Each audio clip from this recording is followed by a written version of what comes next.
This is Ad Infinitum, the only podcast solely devoted to audio ads, what makes them work and how they can work better, where we break down audio ads, which is normally my favorite part. But this episode, we're doing something a little different. I wanted to share with you a recent presentation I gave at Podcast Movement Evolutions in Chicago, what makes audio ads work now. I had given the talk, what makes audio ads work.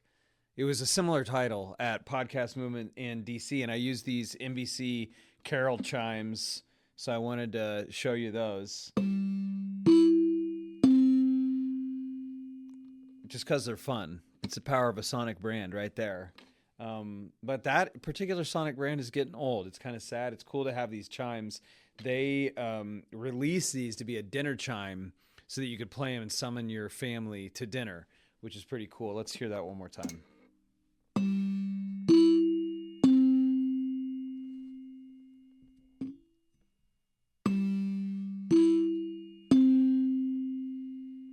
Those are the notes GEC, which is cool because it, as an acronym, it's General Electric Company, which ultimately owned NBC. One of those happy accidents, I suppose. So it's a cool piece of advertising history. But what makes audio ads work now is the question.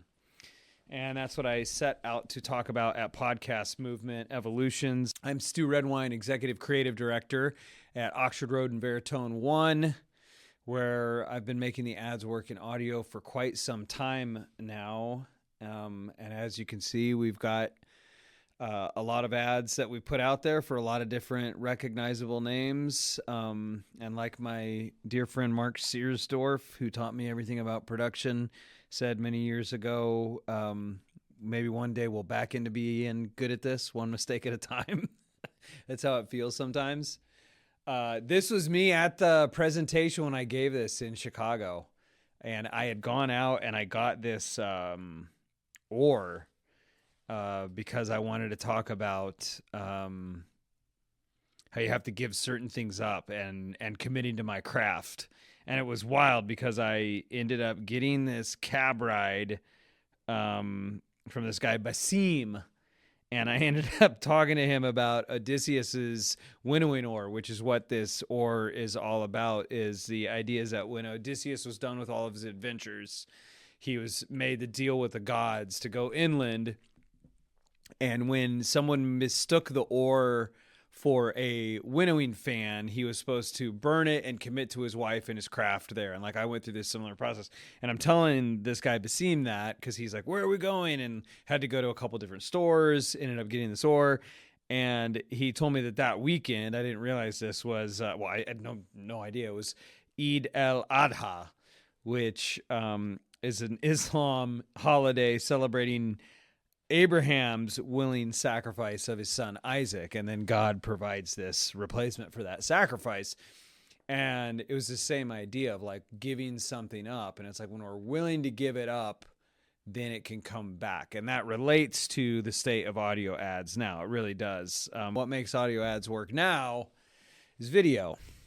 If you're in audio advertising, you need to be focused on video. And I didn't say this at Podcast Movement. I also think international. I think the international market is behind where the U.S. market is, but it's going to move through that cycle a lot quicker. Basically, what you've seen with on-demand audio is the life cycle of the history of radio. This is a book I'm reading right now, Listening In, Radio and the American Imagination. That's all about the history of radio and what radio took 30 years to go through to be supplanted with television. On-demand audio has gone through that same life cycle in a much shorter amount of time. And I see two things. One, what makes audio ads work now is video. And two, if you're, is international. But international is just a little bit behind the U.S., and it's going to go through it a lot quicker. But I still think there's a ton of opportunity. Regardless, the challenge with all advertising is the same, which is only 16% of marketing messages are remembered and correctly attributed. There's also a study that we talk about a lot, the extraordinary cost of being dull, that it takes 2 to 2.5 times the media spend on a dull ad than on an interesting ad to get somebody to remember it. And audio has very unique properties to help us overcome that gravitational pull towards forgettableness. And another thing that's at play is that with all this AI, generative AI, it's like, look, if humans have been on their own able to make ads that only 16% is correctly attributed and remembered, you supercharge that with a super intelligence, and it's just more fine and forgettable ads. So what have we learned from 3 years of doing Ad Infinitum? A couple of standouts are Chelsea Campbell from SiriusXM and JJ Heelan of McDonald's. When it comes to how you're showing up in audio, it's important to be consistent and flexible. And even though audio is increasingly becoming video, there are still attributes of audio that are so powerful that are treated as an afterthought, but if they're brought to the forefront, like I put here, sonic branding, I think that's even a little bit too expensive of a word. It's gated a little. It's sound branding, right? And I even like that sound, like solid, but it's sound branding. It's just, can they recognize you with their eyes closed? That's the question. When you show up in audio, you need to be distinct, memorable, flexible, and honest. And if you do all of those things and you know how you show up in audio, you can also apply to that to your video as well. And sonic brand cues have 8.53 times better branded attention than all other brand cues. That's than a mascot, than a celebrity. There is inherent aspects of audio that I've talked about before.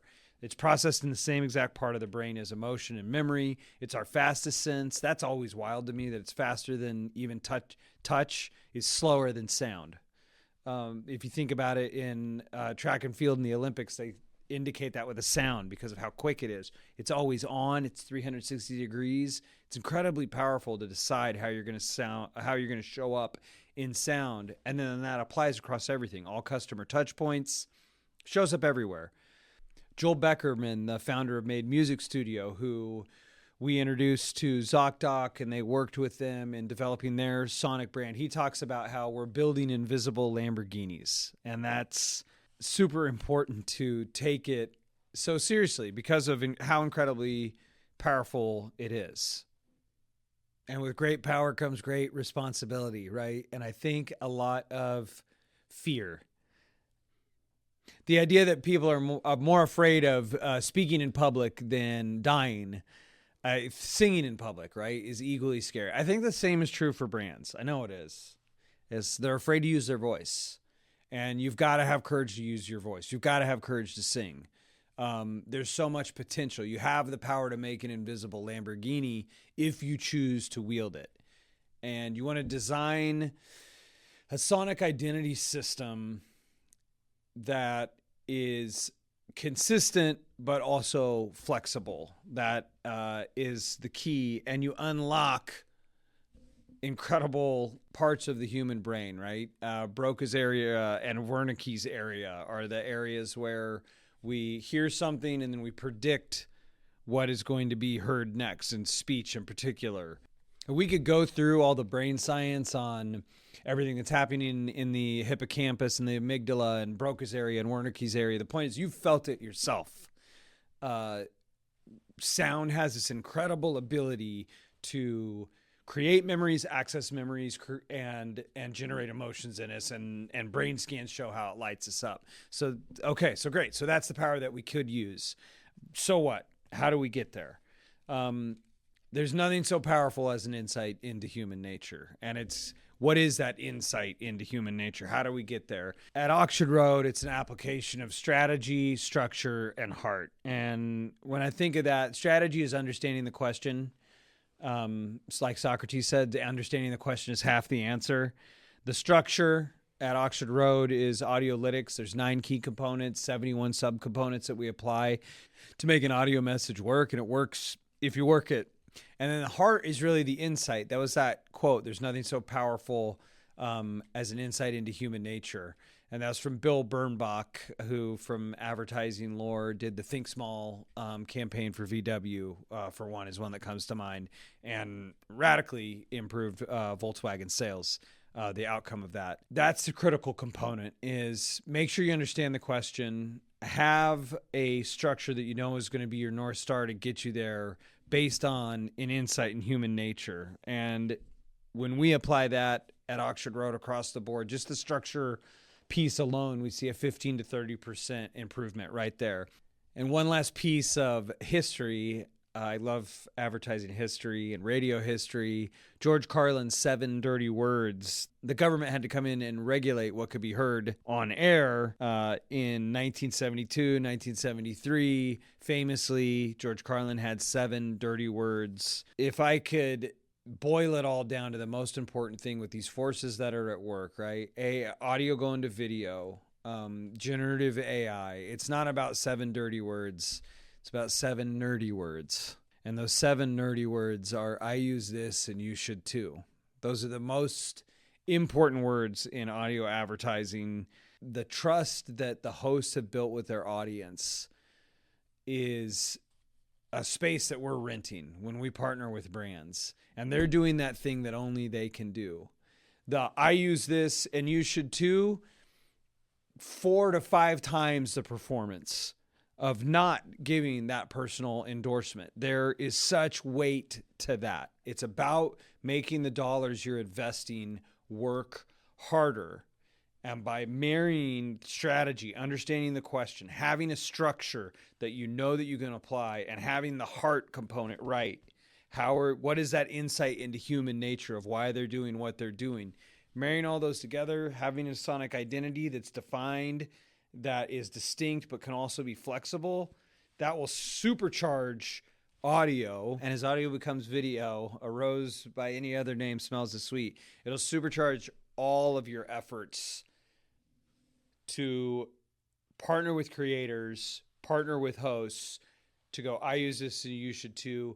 And as Aristotle said, a person is not fully persuaded until they consider a thing demonstrate, and at least have the answer to, can they recognize your brand with your eyes closed? And having a really good answer, a distinct and memorable answer that's flexible, builds those memory structures so that when somebody has need of you, they will think of you and they will think fondly of you. So for all ye chief audio officers that are listening and now watching, as you can see, I'm practicing what I preach with audio becoming video. Continue to listen to and watch Ad Infinitum to find out what makes the ads work and how to make them work better. And most importantly, remember to have fun making the ads work.